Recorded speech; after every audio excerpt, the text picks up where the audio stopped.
Hey guys, I have something new for you today, something I'm trying out, and I've been wanting to do this for a while and have been putting it off, and I decided to pull the trigger. It's what I'm calling terrible conversations, where I talk to people that really I just want to talk to, about all things photography, creativity, or whatever.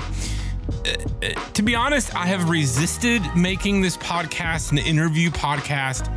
And these, I think, will be the occasional bonus episode, maybe a main episode. I haven't decided yet, still working it out.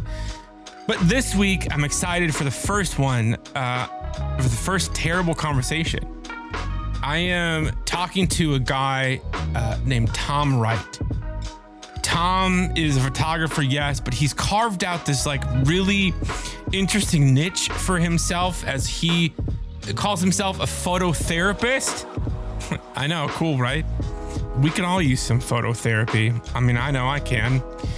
And I've been sort of a digital acquaintance of Tom for a few years now. We met on this app called Clubhouse a few years ago, and I've been paying attention to what he's been up to from afar, and I always love what he has to say. I think you will find Tom to be really smart and really wise and really well spoken. Also, the British accent helps. I'm just a dumb American, so it definitely helps to elevate him even more. Tom has so many good things to say, and I'm excited for you to hear this conversation. I like Tom a lot because he just has so much to say, and it's all so good. So I can just sort of sit back and just shut up and let him cook. You know what I'm saying?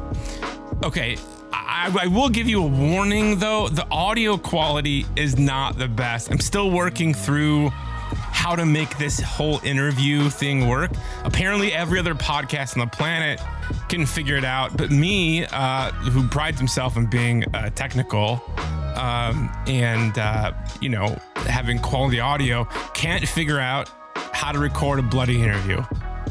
So the audio quality isn't the best, but I will figure it out for the future.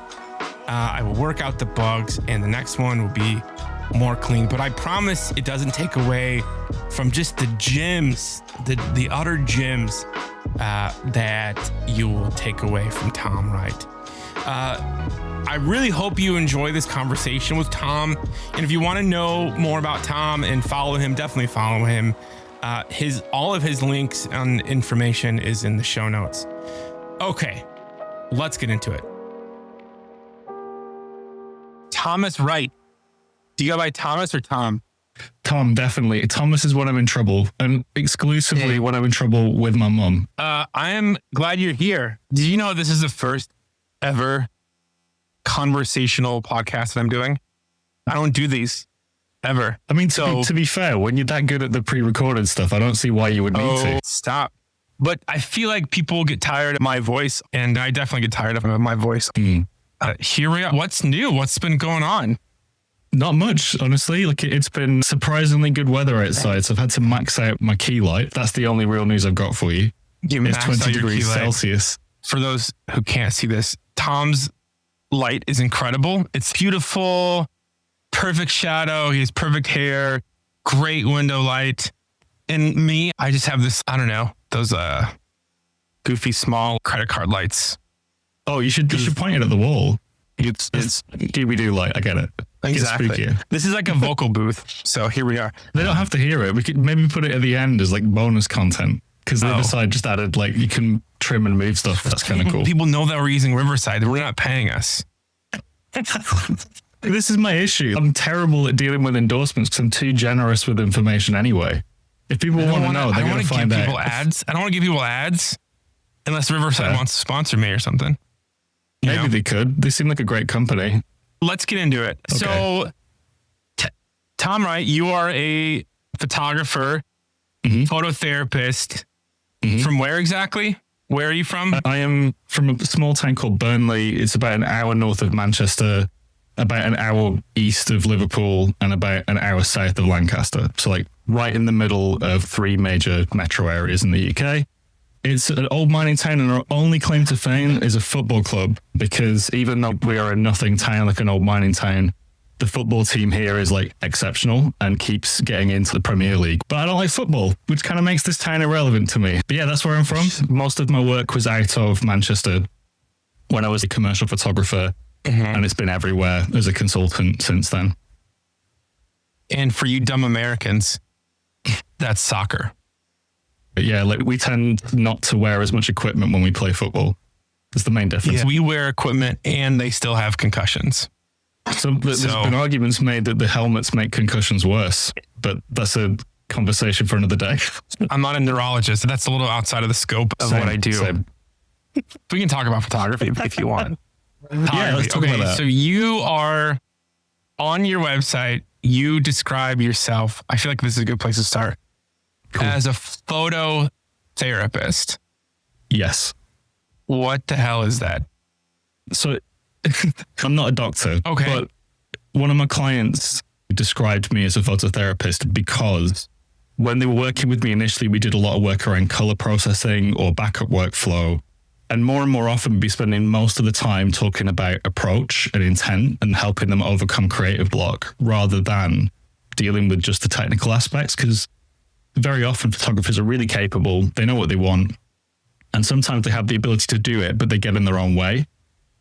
So more often than not, I was finding that I was the one who was helping people with that, trying to get them to overcome the creative block, get past those things and move into something more interesting. And one of my clients said to me at the end, I know that I booked you for color work, but actually you sound like more like a therapist. And it went from there, because this guy was a creative director for probably about 5 to 10 years before he was a photographer. And then he helped me rework my website and my web copy. So now everything is phototherapy. That's what we call it. Okay. Explain to me, what problems do you solve? Depends on the person. Within the scope, right? Okay. What do you find that most people have questions about or are wondering about? Okay. So it's easier to try and think about the things that I won't touch, because they tend to kind of help you to understand where I'm aimed. If you're asking me how you should price your photography, that's not me. I can talk to you about what kind of price point other people charge for that kind of work and help you position yourself, but I'm not there to kind of dictate exactly what you should do.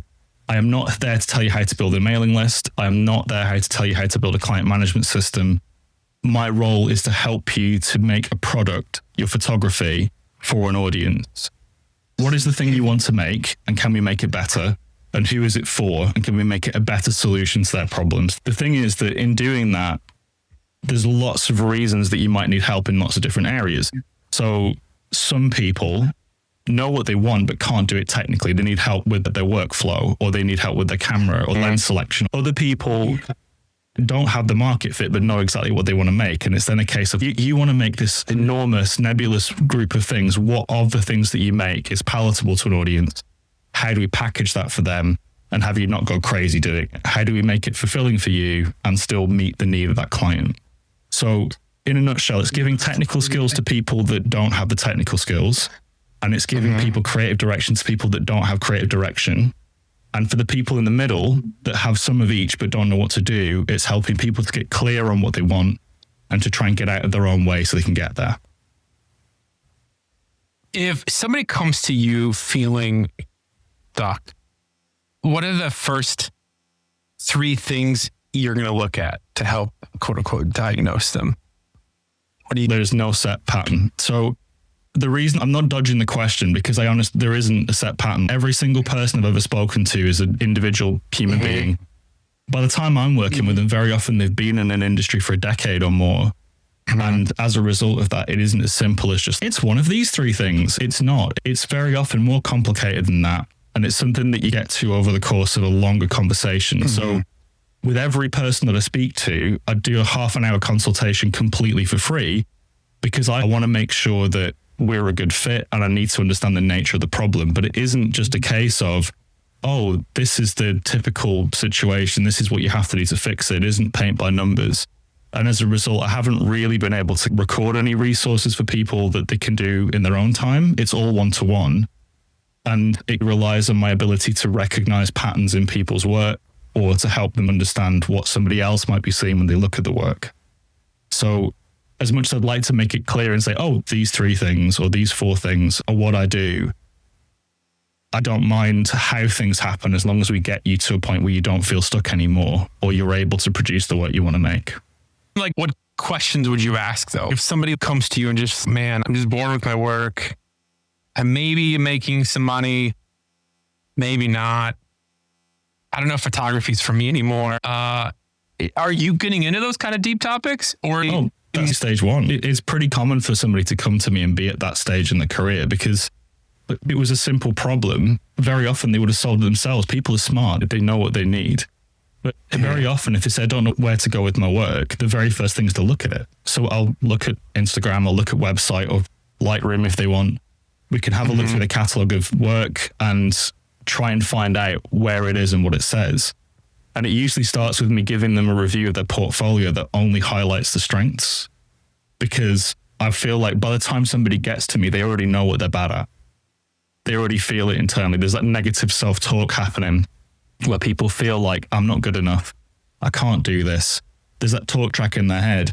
So it's about looking at the work and not ignoring the stuff that needs to be improved, but looking at it and thinking, like, what is your point of difference? Let's just I want to back up here. Let's talk about your experience. Okay, so walk me through your lore. Okay. Yeah. The Tom lore, right? So in terms of photography, right? You started out as, remind me again? A guitar teacher. If you want to go right at the beginning, I used to teach the guitar. In terms of photography, when you picked up the camera, what was your intention behind it? What was your expectation for your career? What were you trying to pursue? What were your goals? Yeah. So this is definitely not a typical story, but it does really go back to me teaching the guitar. The vast majority of my students were neurodivergent. I had dyspraxic ADHD kids coming to me for music lessons. And specifically, dyspraxia is like a lack of coordination, like mentally. Sometimes kids can't speak very well. Sometimes kids can't make complex hand movements. And I was teaching them the guitar. So I had one kid come to me, I think he was about 8 or 9 years old, and he literally couldn't bend his fingers at joints because he couldn't make his body do that. So we adjusted the guitar to allow him to play in open tuning. And that was enough to get him started. And it was something as a therapy for him. So it was like music, but music for people that weren't intending to be virtuosos, people that wanted to do it for fun or as therapy or something for themselves to help them to cope. I did that for probably 2 or 3 years.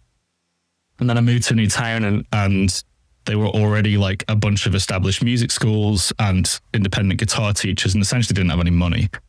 So I went for a walk in Manchester because that was the nearest city to me at the time. I walked past a shop and they had a wall display of like 40 or 50 Polaroid cameras. This was just after Polaroid had stopped producing the film because they shuttered production in like 2006, I think. So I ordered 40 Polaroid cameras off eBay and then went back into this shop and bought a crate of what I now understand as being Impossible Project film. It was a company that bought the last factory that Polaroid had in Europe and started reformulating the film. And when I walked into this shop, I hadn't realized that I'd ordered the most film that they'd ever sold to one person because I wanted to have some good fun with my friends. So I bought these 40 Polaroid cameras, 1 pack of film per camera, and found about 40 of my friends. And we did a little kind of like scavenger hunt. Like you'd go around the city, take pictures of things in the city, and then whoever took the best photograph won. And I let them keep the camera that they were using for the workshop and then took the rest back and then went back on eBay and ordered another one. So my first like interaction with photography was actually through that. It wasn't really with any intention of becoming a photographer. But when I went back to the shop to buy more film, they told me that basically everybody returned Impossible Project film because it wasn't finished. Like they had a color film, but it had 2 colors and it was pink or it was green. And it only went pink or green dependent on the ambient temperature. So if it was cold, it was green. If it was warm, it was pink. And then they realized that when I was doing these little kind of workshops, these mini kind of things, like people weren't returning the film because it was fun. And then I got connected with an artist network, including a load of incredible commercial photographers. I met with Rhiannon Adam. She does a lot of long-term documentary projects. She's based in London, and she did a lot of work on instant film. And she was also kind of using Impossible Project because it was like part of her workflow. And she'd bought a load of old Polaroid film and was mainly using that, but occasionally used Impossible Project.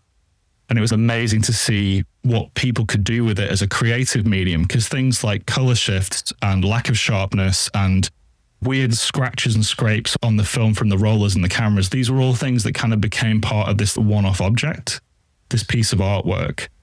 So essentially teaching other people how to shoot Impossible Project film and get a result that they were happy with rather than a result that was correct, and helping them to appreciate that serendipity can be part of the process. It's like one of the things that we used to find was the black and white film they used to make, it actually rusted. So if you shot it, day one, it'd look black and white, but by day 10, it was sepia. And by a month in, 2 months in, it was literally just brown and you couldn't see anything anymore. So you could scan the film as you shot it and it'd look perfect, and do it in a week and you'd have a completely different look. And it was essentially a medium where the whole thing was uncontrollable aesthetic and understanding how the tools reacted to the environment you were in and the light you were in. And as a result of that, I ended up starting doing my first commercial projects. I ended up working for an alcohol brand doing pop-up Polaroid booths. You'd go into these kind of trade shows or launch events and you'd take photographs and give them to the attendees as they walk past. Impossible Project did a lot of branding of frames. So you used to be able to order a pack of the film with your company name on it. Did that for way too long. I think 12 to 13 years, and then moved into commercial photography.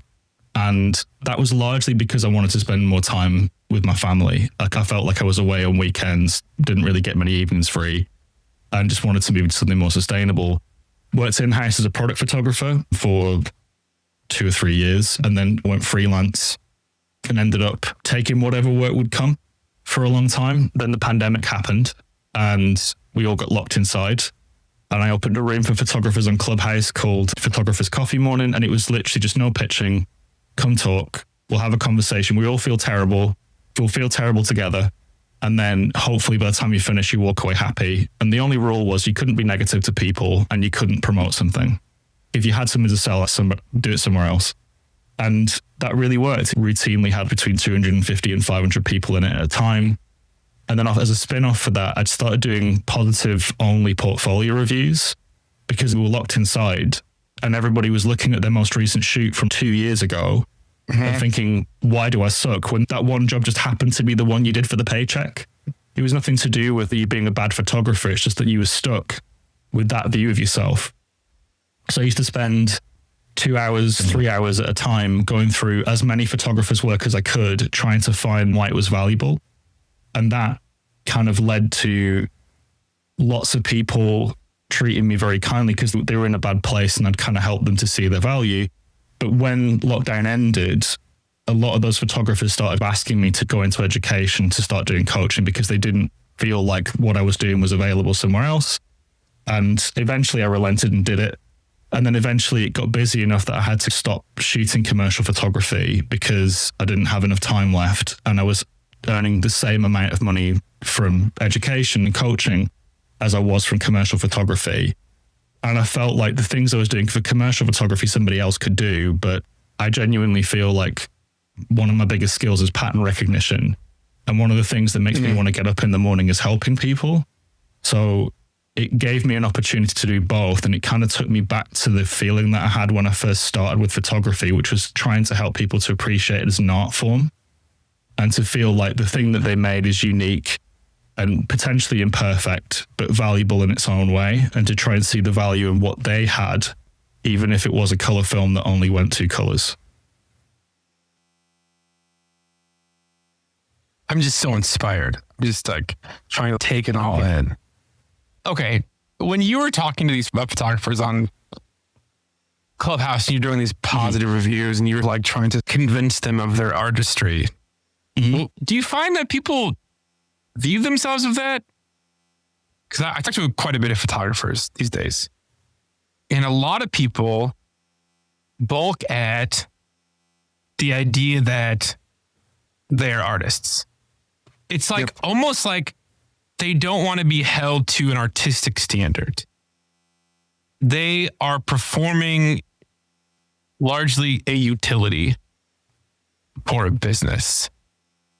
And that like, some people hurts my heart sometimes because they view the camera as like a means to an end. And I understand that's okay.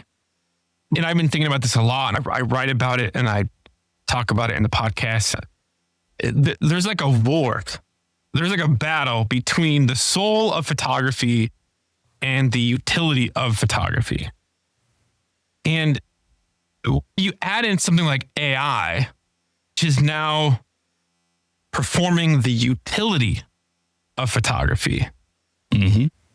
All that's left is the soul. And the soul, I feel like in a lot of circles, I don't see it as much anymore. I see a lot of conversation about making money, about building an influence, about using it to becoming some sort of influencer or build a platform. And the people that I run into anecdotally don't seem to value it artistically and have no interest in making things just because they think it should exist. What you're describing is bifurcation. It's pushing things to either be a utility, which is solved for a lot of people.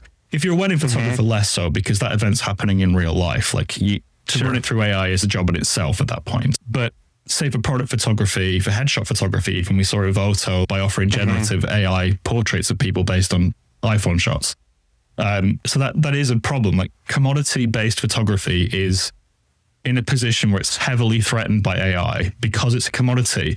And the same is true for every other aspect of life. Like weddings less so because it's real. Same with events photography or corporate video, that kind of stuff. There are lots of things that are insulated from it, but they are commodities. And commodity products are about being a technician. They're about looking at your process and thinking, this is good. How do I make it more efficient? How do I make it more palatable, quicker? And how do I do more of it? It's a case of building something that's designed for a purpose to be at a price point for a particular customer. And that's fine. I don't think there's a problem with that. Because again, if you decide that's what you want to do and it isn't compromising something creative for you, fantastic. I know a lot of people that are like min-maxers where they're trying to get the absolute best out of the least amount of effort.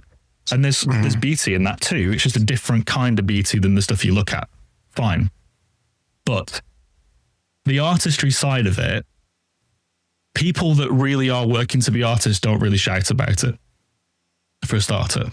Like one of the people that I interviewed in person, Emmylou Kelly, she's a really good friend, old client. We worked together basically from the Clubhouse days onwards. Like it's been 5-6 years at this point. It's been great. And she's a wonderful person. But that interview is essentially with somebody that I think is essentially leading the way in terms of creativity in weddings in the UK.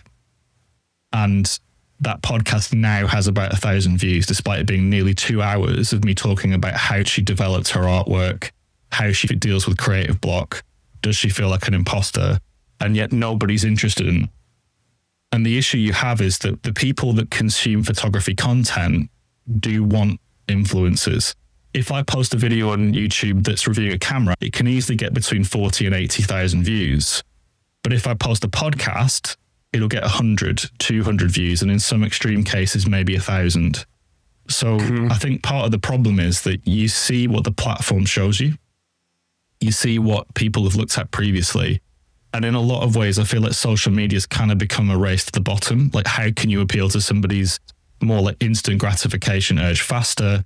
How can you be more addictive and all these things? And there's definitely like an equal opposite force happening. I feel like a lot of people do feel empty with that, so will intentionally opt out. And that's when you find artists. And the other thing is that communities like this are not a vacuum. So there's community there, but it's not happening on the internet. It's happening in real life.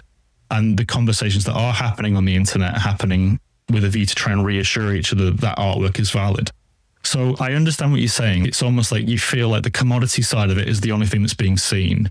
And the influencer audience is still under the belief that being a better solution to a simple problem is safe.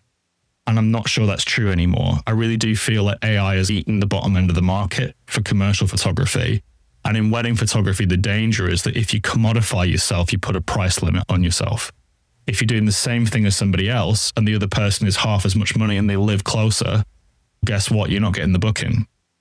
There has to be something that makes your work stand out or makes you stand out. Mm-hmm. I guess what I'm thinking about is, yes, the artists are still there and they're quieter. But because they're quieter, they're not getting the attention. And because they're not getting the attention, it's not just about individual artists getting recognition. Almost like the survival of the craft, the art form, right? Right. Because the commodity of photography is so visible, right? It's pushed by camera companies. It's pushed by like influencers. It's pushed by social media platforms. There's conferences like WPPI who attract, and this is an interesting phenomenon. I haven't gone, but I've known a lot of people who go there, just the way that they describe it. You have a lot of amateurs going. And what's interesting is the amateurs aren't going there to figure out how to make interesting work or make artwork or whatever. They're there. This is going to be a little controversial, but they're like cosplaying professional photography. They're like cosplaying portrait photographers who make a living at it. And they're all copying each other. But I feel like that's what been told the definition of photography is. It's like they don't have permission to experiment and find their voice and be curious about things and try new things and figure out their own relationship with this craft. It's always about either making money through commodity or faking it, right? Like getting a model and shooting her like it's a portrait. And it's weird. It's like in this no man's land between a professional portrait and fashion. And you're like, what is this? I just think we're not giving people permission to view it as an art form. You know what I'm saying? Does it make sense? I don't think it's a case of permission. I just think there's more money in people believing that they're a professional or they could be. Because if you're looking at a piece of equipment for work, you could spend an awful lot more money on it than you could as a hobby. It's one of the reasons why I kind of have a lot of respect for people that do buy Leicas, because I feel like you're not pretending to be a professional with this. It is a toy that you want to play with, and it is a beautiful toy. It is something that will make you feel good about interacting with it, and it might make you make something nicer. I have a lot of respect for that. But by and large, when people are making decisions on cameras, they don't look at it and think, this $2,500 lens or this $3,500 lens in some cases now is just because I want it. So the way that they do that is by saying, oh, I can use it for this and it'll earn me money. And there's this justification that they can afford the professional piece of equipment for other reasons, but they will justify it based on the idea that they could earn the money. But that justification is like, it's given to people by gear companies. Yes. Right? Or by influencers that are subsidized by gear companies. Yeah, that message is definitely brought to you by Sony or Canon or Nikon or whoever, because that's where their interest is. They want people to buy the cameras. Yeah, but from a purely craft side of it, it sucks. Because they dominate the conversation. To me, you can look at that two ways. You can either think that's what photography is now and feel bad about it, or you can genuinely see it that most people are going the wrong direction. And you can go the other way and there's nobody going to follow you. There's a book by Seth Godin called The Dip, which is about overcoming large, difficult parts of your business that other people won't follow. Somebody else called it crossing the chasm or building a moat. And if that thing is thinking about your artwork as a piece of art that somebody can hang somewhere as a final product, or as something that's going to say something more than just the value of the transactional value of the image, then if nobody else is willing to do that work, you're in rarefied air. There aren't as many people that are going to compete like that. Work out whether the thing that you're authentically wanting to make is something that people want to buy. And what you're looking for is overlap. What are the things that I love, the things I can make, the things that are authentically me, that somebody else will find as valuable as I do. So my question though is, let me push back on you. Why does it always have to be transactional? It doesn't. It doesn't have to be. But again, most people are looking for transactional relationships. There's a company in the UK called High Denim. They're based in Wales. And they run a project called the Do Lectures, like a 10-year plus project documenting this event. So for them, that relationship is anything but transactional because it becomes more valuable over time because they are aligning the brands. Like Jim's photography makes those events. I know exactly who shot it. And if they ever change to somebody else, I'd know instantly because that relationship isn't transactional. But what I'm saying is that if that's the case, it's even more important that you align well. Because if somebody's going to make your photography the cornerstone of their visual identity, it better be good and it better be consistent and it better be interesting. But do you find though, and this is what I call like the aesthetic synchronization of the craft, is like so many people are so focused on the economics, the capitalism, the commodity of photography that they're like, okay, I need to sell it. I need to like get booked for the job. And what happens is on the back end, you have people just merging their styles together, defined by either a trend or an influencer in that respective area, whether wedding photography or commercial or whatever else, because that's what clients want. That's what photographers think is good or whatever else. And the innovators, it's just, I keep using this word permission because I really think it's a permission issue because people don't feel like they have permission to break away from what the algorithm says or what the industry says is appropriate or what you know what I'm saying? Does that make sense? Yeah, it does. But there are people that it's polarized. People are pushed to commodity or artistry. But there are people that naturally feel like they want to sit in the middle somewhere, that maybe they are more technically inclined, but they still know that creative expression is important. But now they're kind of being pushed one way or the other, but they've been told their entire career the only thing they should care about is the measurable bit. There's a saying, what you measure matters. And if you can measure sharpness, that's what they're going to look at. But I don't think that those people are given permission. I think you're right. I think that a large part of what people need to understand is that for the next decade or more, that creative experimentation is going to be important. And we kind of touched on another topic, which I think it needs to be clarified. There is a massive difference between fashion and style. Fashion is something that happens based on prevailing trends among a group of people.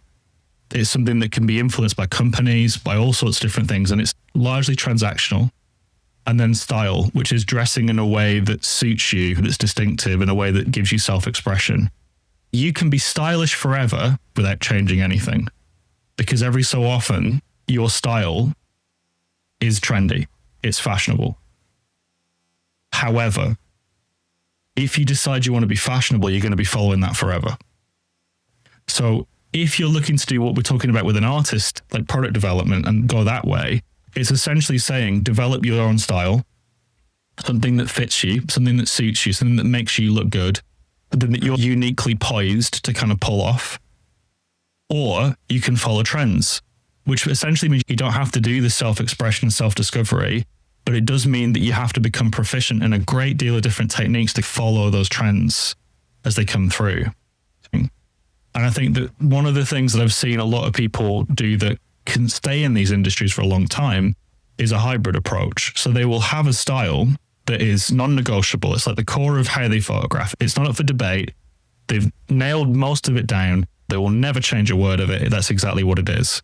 And then 5% is what's interesting right now.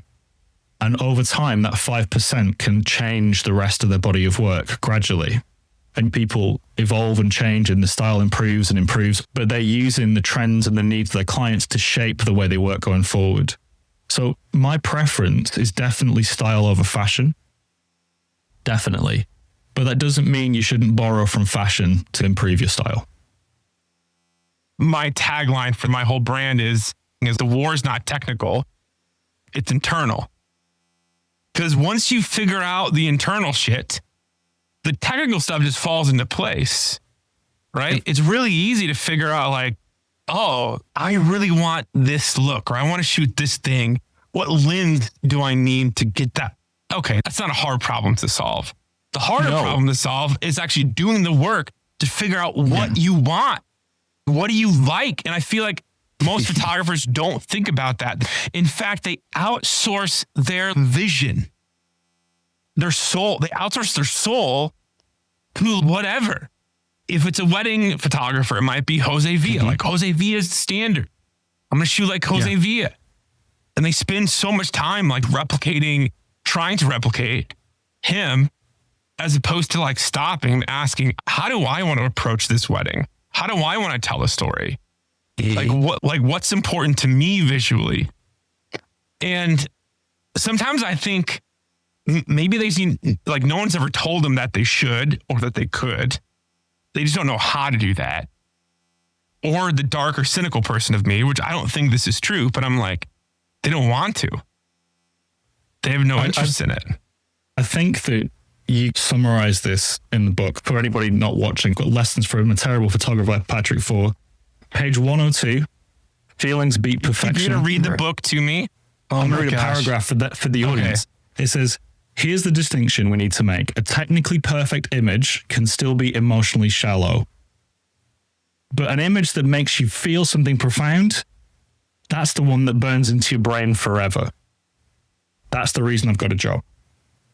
Literally, because you are right. That is the truth of it. And for a huge cohort of people that were brought into the industry because of a marketing effort from a camera company with a huge budget, they don't hear that. And when they feel it, they don't know what to do about it. Very often, that's the reason I'm here. I'm trying to be an alternative to somebody that doesn't know what to do, to just emulating. Trying to think, I like that person, so maybe that'll be fulfilling. It's like coaching. We start with a portfolio review. What do you do well? Now go away, do that thing again. How does it feel? Did it feel comfortable? No. Did it feel fulfilling? Yes. Great, cool. Then we follow it. Did it feel comfortable? Yes. Did it feel fulfilling? No. And we're not doing that anymore. It's a case of trying to help people or sometimes it's just recommending a healthy diet of good things to put in your brain. What are you looking at for inspiration? Where are you looking to try and find these new ideas that you're bringing in? Are you looking at your competition? That's not going to help you because they already exist and they're already making more money than you. So what do we do to make you different? Is that a service thing? Cool, work on services. But more often than not, it's an image thing. Simple. Yeah. Just to tell you my story, which I tell in the book, but my sort of rock bottom was I was commercial photographer at Taylor Guitars, lead photographer. I had a pretty good job. I was photographing musicians, global brand. But my portfolio, it was all the same. I was getting bored with my work. And then I was speaking with a guy named Alex, who basically was like, your work it's good, but it's not really you. It's just work that you've done that's very technical and it's lit really well. Because I'm a pretty technical guy. I obsess over light, which is a good thing. There's no soul in it. There's no Patrick in it. It's just like anybody could have shot that kind of stuff. And I got really offended by it, like super offended. And they sent me in this like spiral because I was already feeling bored with my work. And then like he told me that I was a technician and I was like really bummed because at that point I was like, I'm a creative. God damn it. I'm an artist. Not really. Because I never did the work to sit down and think about what am I trying to say? And that was a hard process for me. I never was introspective. I never thought about it long enough to actually do it. And I didn't know where to start. And I literally started with like books. I went down to the city library downtown. I sat in the aisles and opened up mildewy photography books that haven't been cracked open in probably 20 years. I just looked at pictures, just touched it, like old, not Instagram stuff, because that's all trends. But I wanted what is out there that people aren't looking at. And it was such a profound and important time, not just in my career, but my life, where I was starting to ask questions about what am I trying to say? And then I was really drawn to this Eastern European, Soviet, Russian, these models who were like half naked on iron balconies, smoking cigarettes with runny makeup. And it was just like, that was like profound for me. I was like, I had never seen anything like that before. And it was so honest and so real, but it was like sexy, but not for you. It's for them. And it made me want to do something like that. But I never would have gone on that journey until I would have been called out. And what I worry about is like the photographers that need you the most. Yeah. Do they have to hit a creative rock bottom in order to realize, kind of like what I did, was like, my work sucks. I'm really confused. I don't know what I'm doing. Help. You know what I'm saying? It depends on the person. I've said that for so many different things, but I think it's true that people are too complicated to generalize. But I can tell you as a trend that I work with way more women than men. And I think part of it is because less ego involved. And so much more of it is, I do feel that the camera industry is aimed at men, but women are some of the best photographers I've ever seen. I'm not saying that's a gender thing, but I do think that if you spend a lot of money trying to speak to a certain group loudly about things that don't matter, that group will have wrong ideas about what's important. I think that the men that I do work with very often are feeling unfulfilled or stuck. Like they're doing very well. In many cases, they've already built an avid following for a style that is distinct. It is unique, but it doesn't feel like it fits anymore. And they're trying to grow out of something that feels like an old suit or like something that fit you before that you just don't feel comfortable in anymore. Because people are complicated. We change. Like in the artwork you make changes as you get older. And I think that about a lot of photographers. Like one of the pictures that made me want to do photography outside of education, like back in the day with the Polaroid stuff, was a shot that Annie Leibovitz did for Louis Vuitton with Keith Richards. He was sat in this hotel room with I think it's a BB King ES335, like this black beauty guitar, Bigsby trem, and it was just lit in like a way I'd never seen before.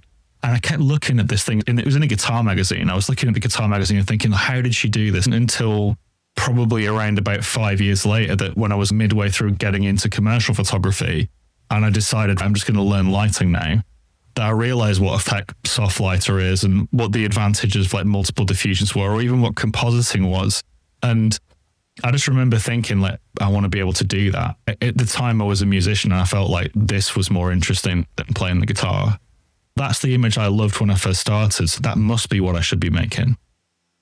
And it isn't. To cut a long story short, I don't like using any kind of lighting when I'm working on a project, especially now that I'm not working for clients. I'm mainly doing stuff for book projects. I don't like lighting anything. And yet the stuff that got me into this was practicals with handkerchiefs thrown over them so they don't blow out, and one gigantic softbox that was composited out of the shot, which is the fakest thing on the planet, but it was so cool.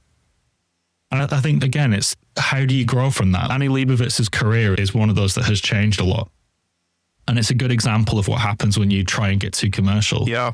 Because this, to me, was her Goldilocks zone when she was working with massive glossy magazines, producing some of the greatest portraits I've ever seen of anybody under any context. And then more recently, she's done commercial campaigns that just do not make sense for her style. They've hired her because of her name or whatever else. And they don't work out the same way because they've hired Annie Leibovitz to do something that Annie Leibovitz doesn't do. Richard Avedon did the same thing. He did. He was shooting commercial fashion stuff that isn't necessarily, there was like more e-com type stuff. Everyone has to pay the bills. You know what I'm saying? And so, but Annie Leibovitz can still throw down. Her Vogue stuff is incredible. That's funny. I was like looking at that Keith Richards photo. It's a good photo, but it's interesting. Kind of what you said, you're not shooting. It's not like you're shooting musicians and with one light in a hotel room. It's not a 1-to-1. And for me, the half naked Russian women on the balconies, I'm not shooting that. But what that taught me was a huge lesson in vulnerability and intimacy and narrative storytelling, right? It taught me how I approach shooting women. This sounds weird. I'm really good at it, right? I'm trying to phrase this in a way that doesn't make me sound creepy, but I just go into this sort of, I like really ramp up the empathy, right? And I'm able to think like, how do I tell her story from her perspective? And not mine. And that's what I'm always trying to think about, right? It's not about me, like in the moment. It's about her, right? And yeah, so it's not a one-to-one. Even though my first personal project, it was a one-to-one. Like I took a model and I tell the story in the book. We went into this like vintage feeling San Diego apartment where we walked into this apartment. There's no technology. There's no TV on the wall. There was like fashion magazines. The person who lived there was just like cool. She was like this cool chick. I shot her like that. And I remember I put her in this bathroom, which is like seafoam green and like just crazy cool. And she had a stack of like old vintage Vogues near the toilet. And so I just had this model and she had her like topless and it was just like her space. It was me cramped in the back of the bathtub photographing her. And that was such a pivotal moment in my career. Because for the first time, I'm not asking for permission. I'm not shooting for anybody's rules. I'm just shooting for me. And I'm shooting this woman in this space. That's her space. And my job in this moment is to tell that story from her perspective. And that was like such as if I wasn't there. And I've never done that before. And that's what helped inform my voice. And that's how I approach even commercial stuff. Right. I'm always looking for ways to be a voyeur into the moment. And that's what that work taught me. And it's funny you should say that because actually Russian photography specifically, or former Soviet bloc photographers, they're one of the things that made me realize how much the technology doesn't matter. Because I'd start falling in love with some of the work. There's a photographer I'm looking at right now. And I can't pronounce the name, so I'll just spell it instead. It's CHAPURINA_photographer on Instagram. And it's feminine portraiture, exactly the way you just said, but without the toplessness and with a slight commercial edge to it. And I just kept thinking, why isn't all family photography like this? Why isn't this the way that people portray? And then 2 years later, it was. Like in terms of fashion photography and things coming through. And for me, there is like a kind of a pedigree of commercial photography that kind of stands just as loud as art projects or personal projects. Like James Harvey Kelly is one of the best photographers I've ever seen. And he shoots for Ralph Lauren most of the time. He used to work for a blog in the UK called Drake's Diary, who also have a bunch of other amazing photographers. And he pioneered this look of like large medium formats, like 6:7 negatives, normal lenses, and just people doing normal things, wearing very cool clothes. And the kind of production value was do the normal thing with the money. It changes the way that you look at things. When I look at that and think about weddings, I'm like, okay, there is a kind of quiet luxury that is happening that's not being served.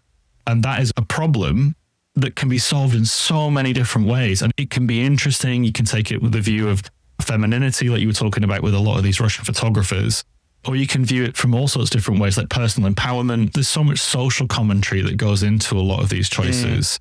It doesn't have to be literal. Like I can look at Annie Leibovitz, and what I took away from that is I actually really like upstage key light. So I like light to be off to the side. I like light to have direction. I like it to be soft. Like the key light I'm using right now is hitting me from above. It's a really round, flat light. It's about 20 inches across, maybe 30 inches across, and it shoots straight down onto the desk. So the light that I'm lit by is room light, not the key light. And that kind of like looking at light sources as a way of putting it in a place it couldn't be, but not changing the quality of it from what's already in the room. Those kinds of principles are things you can learn from photographers that do not do what you do. And I think that a large part of why I like the work that I do now is very often I'll see somebody do something interesting and it's like pulling on a visual reference that I've seen. When you did this, it looked like that. Did you mean? And then show them what the kind of like logical conclusion of that path is, because it's a good way of shortening progress as well. If I can find a photographer that's doing the thing you were trying for, you can then decide, do I want to do that? And if you don't, you can work out why not. There's a family photographer, motherhood photographer specifically, Rachel Larson Weaver. And it is like nothing I've ever seen. It's inside out storytelling for families that have got what I'm assuming is normal lives for people in the Midwest and the States or other parts of America. But the work just feels so raw and unapologetic and empowering. And it's not attractive. It's not beautiful in a classical fashion sense, but the beauty comes from the reality of the work. And I think that it's proof that you can have all of these different things and they can all be beauty. They can all be amazing. They can all be empowering. But the approach you take to it is going to appeal to different people, because you can be unique and it can be rubbish. It's that simple. There's a lot of things that are unique and terrible. Like, I am not eating smoked fish and peanut butter sandwiches. It's not happening. There's a load of English food combinations that are just nonsense. It's horrible. So even though that did the job, it was nutritional, all the rest of it, it isn't doing the job I want from food. I want food to be more than that. I want it to have more dimension than that. And I don't care whether it makes sense on paper. I want to have an experience around it.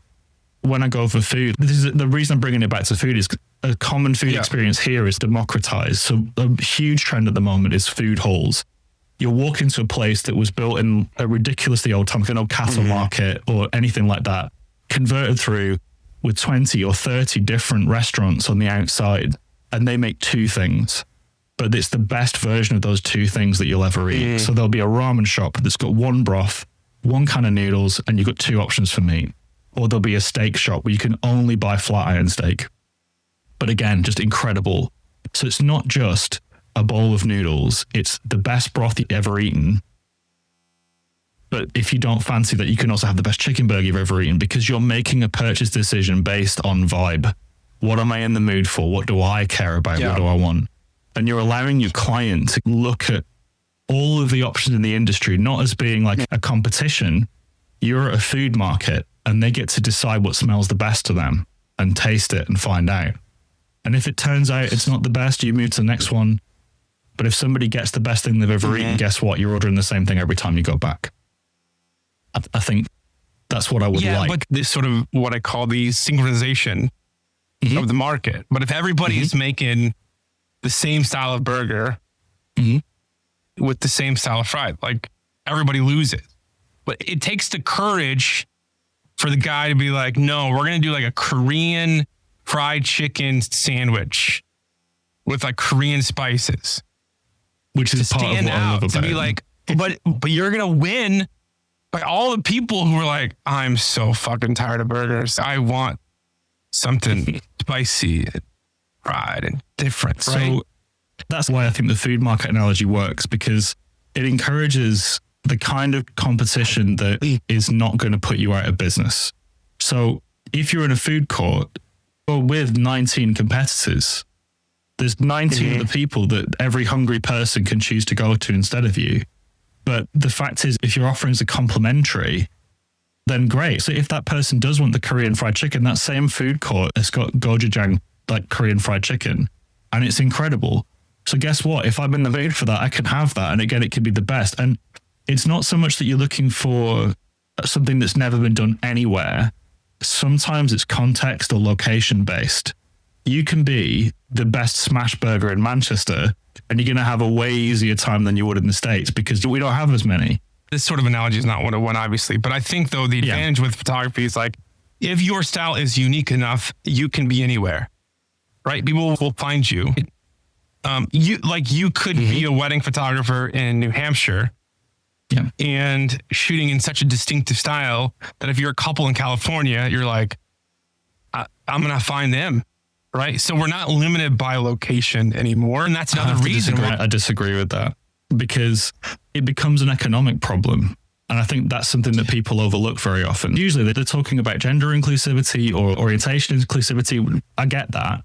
But people forget that pricing is something that's inclusive as well. I think the best meal I've ever eaten in the States was at In-N-Out because it was cheap and I could do it often. And it meant that it was a kind of new experience for me that I could access regularly. Okay. I see where you're going. If somebody is charging $10,000 to $20,000 for a day's photography, then the travel costs are trivial. That's fine. But the thing is, there's a huge part of the market that will never be able to have that. And everybody's obsessed with ultra luxury. But equally, I think there's a room for somebody to make a mass market product that's like good, nutritious food that's affordable for a broad range of people that's where they are and nowhere else. So I don't disagree with the premise, but I think that you have to be careful because it presupposes that the person booking you can afford to cover the cost of travel, or you're charging enough that you can eat it and it doesn't matter. Well, I'm going to push back. I don't think you should limit your creativity for the sake of, I'm in like Podunksville, UK or Podunksville, Ohio. I feel if you're sacrificing your vision and your identity for the sake of what the mass market wants, I think that sucks. Right? And I don't think that's what you're saying.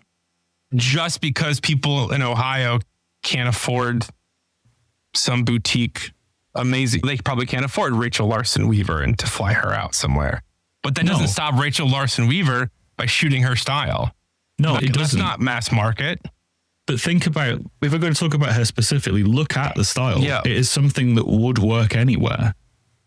It would work anywhere, but it contrasts mass market appeal for like family photography, who, let's be honest, people hiring family photographers are going to go on Pinterest, they're going to go on family blogs, and they're going to be inundated by aesthetics that are largely based on commercial, like Target ads. Yeah. And then family photographers are going to replicate that look. Or it's like overly processed, like crap. It's like trying to be Rachel Larson Weaver, but it's just shittier. Right? No, I think I get what you're getting at. You're saying that don't allow your market position to dictate your creativity. I think the best way of doing this is having the one for the meal and one for the real kind of attitude. You do one job to pay the bills.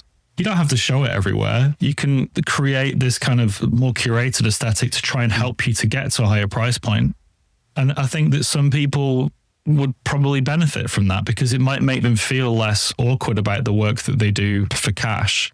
That maybe is a case of, you know what, I really want to make this person happy. I'll do what they ask me to do. Because that's fine. There's nothing wrong with doing that. I think that arts in general, they make sense with a patron. Go back to Rome and all that kind of thing. People are artists that produce commissions for people that then use the proceeds to do the things that they want to do. With commercial photography, how many personal shoots do you do? How many kind of test shoots do you do? A lot?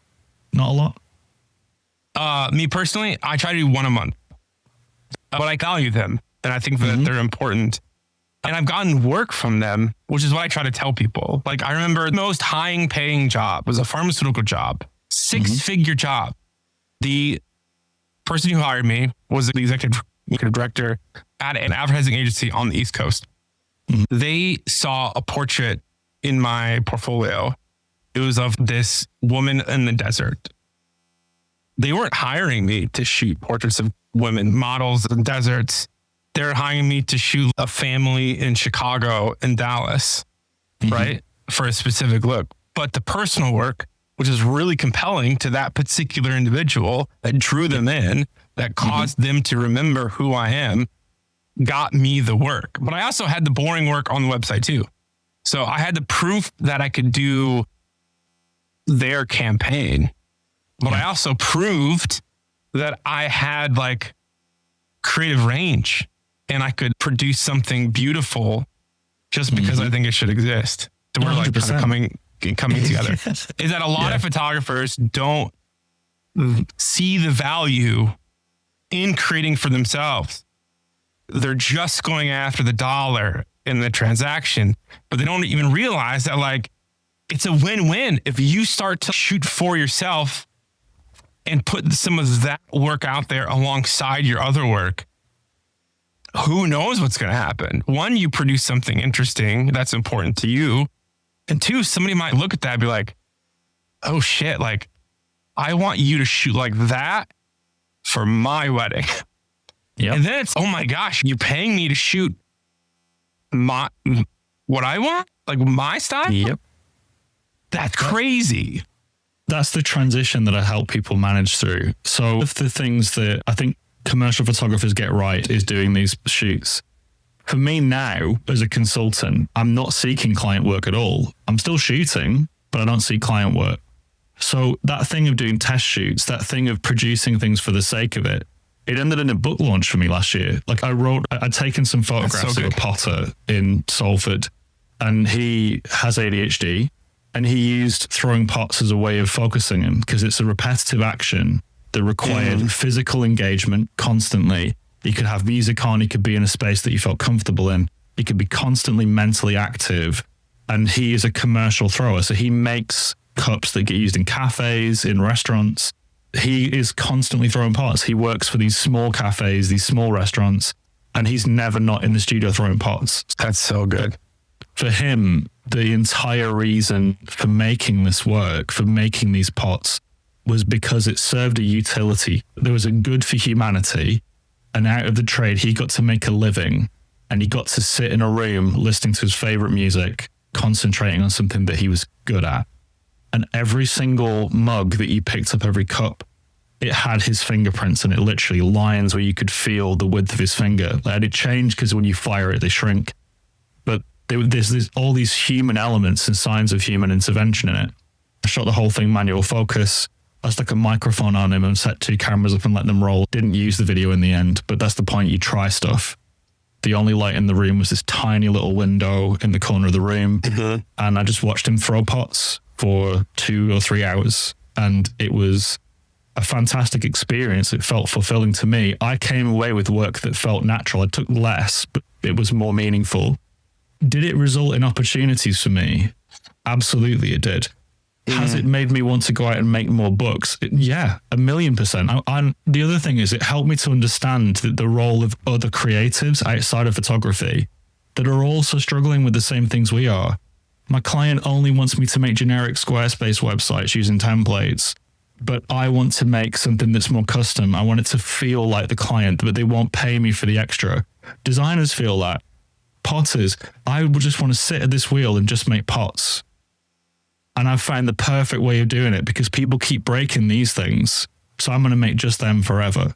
And it's going to make me happy inside. It's something you find the world over. Creatives in every single discipline are trying to find joy in the thing that they make, like they did when they first started. And I think that keeping hold of that or rediscovering it, that's the work of an artist. It's the work of a lifetime. You're going to have points where you do feel like a technician, like you're just doing it for the paycheck. Let's start to wrap up here because I think that's really good. I think we came together, we found agreement. Let me ask you this question. If you had to say one thing that you've been thinking about to every photographer out there, every aspiring professional, commercial, wedding, doesn't matter. If you were to broadcast a signal, what would you say to them? I feel like we look at other people and see their best.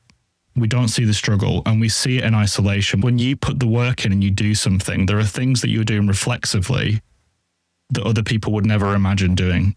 And you might be editing those things out of your portfolio. It could be on the cutting room floor because you don't think it's valuable, but there is already something you are doing.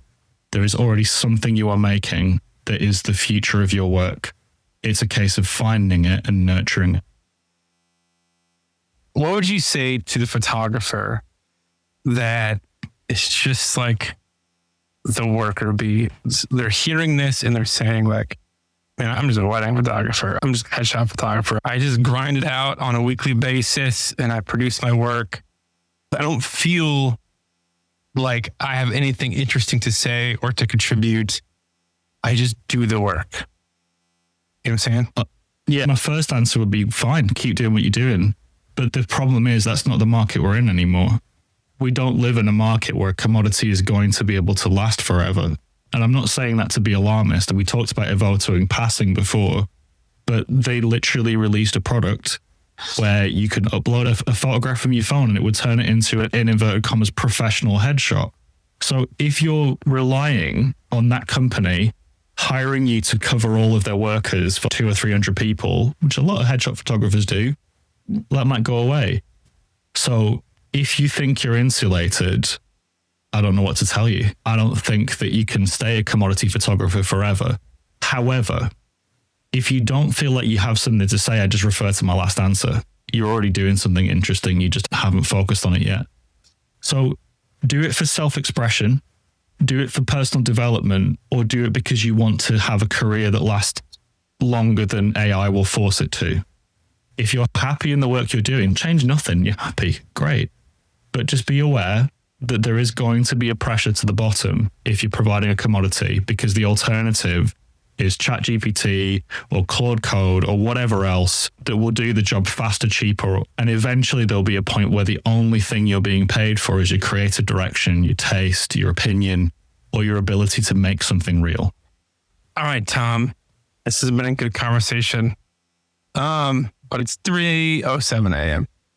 because he's across the 11 pond. a.m. for me. He's going to go get brunch. He's going to go get a mimosa and some chicken balls. Oh, mate, I've got another client call in an hour. Oh, you really? It's a busy day. It's good. But again, lovely people that I can't wait to work with. You're not going to hear me complaining. I'm envious of your job. I feel like you and I have we're in the same frequency of work. I just am way more in the photography trenches and I dabble in this world, but you're deep in it. So I respect it. I'm really grateful for the work that you're doing and the conversations that you're starting and the conversations that you're having with photographers, right? You're like a remedy for uninteresting work. And I think that's really important these days because everything just looks the same a lot of times. And I think helping people figure out that spark and that thing that they have inside them that they might not even know that they have inside them. I think that's the Lord's work, Tom, right? Well, I can't think of a nicer thing somebody could have said to me. So thank you for that. I appreciate it. Oh, of course. Where can people find you? If somebody wants to sign up for a phototherapy session or a creative therapy session, how do they do that? Yeah. So we'll have a conversation first. If it's a good fit, great. If it isn't, then we'll normally find out pretty quick. But if you want to book a consultation and they're free, and I'm at bytomw on Instagram, on YouTube, basically everywhere. I say, do not Google Tom Wright because there is a photographer named Tom Wright. Yeah.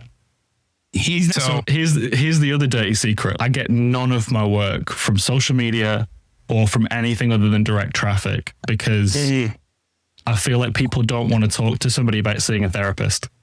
It's private. It's for them. If you feel like you don't get what you need out of the website, drop me a DM on Instagram or set up a consultation. We'll have a talk and see what we can get to. It's bytomw.com. All right. Bytomw.com. Yeah. It's been good. Thank you for coming on. We'll see you later.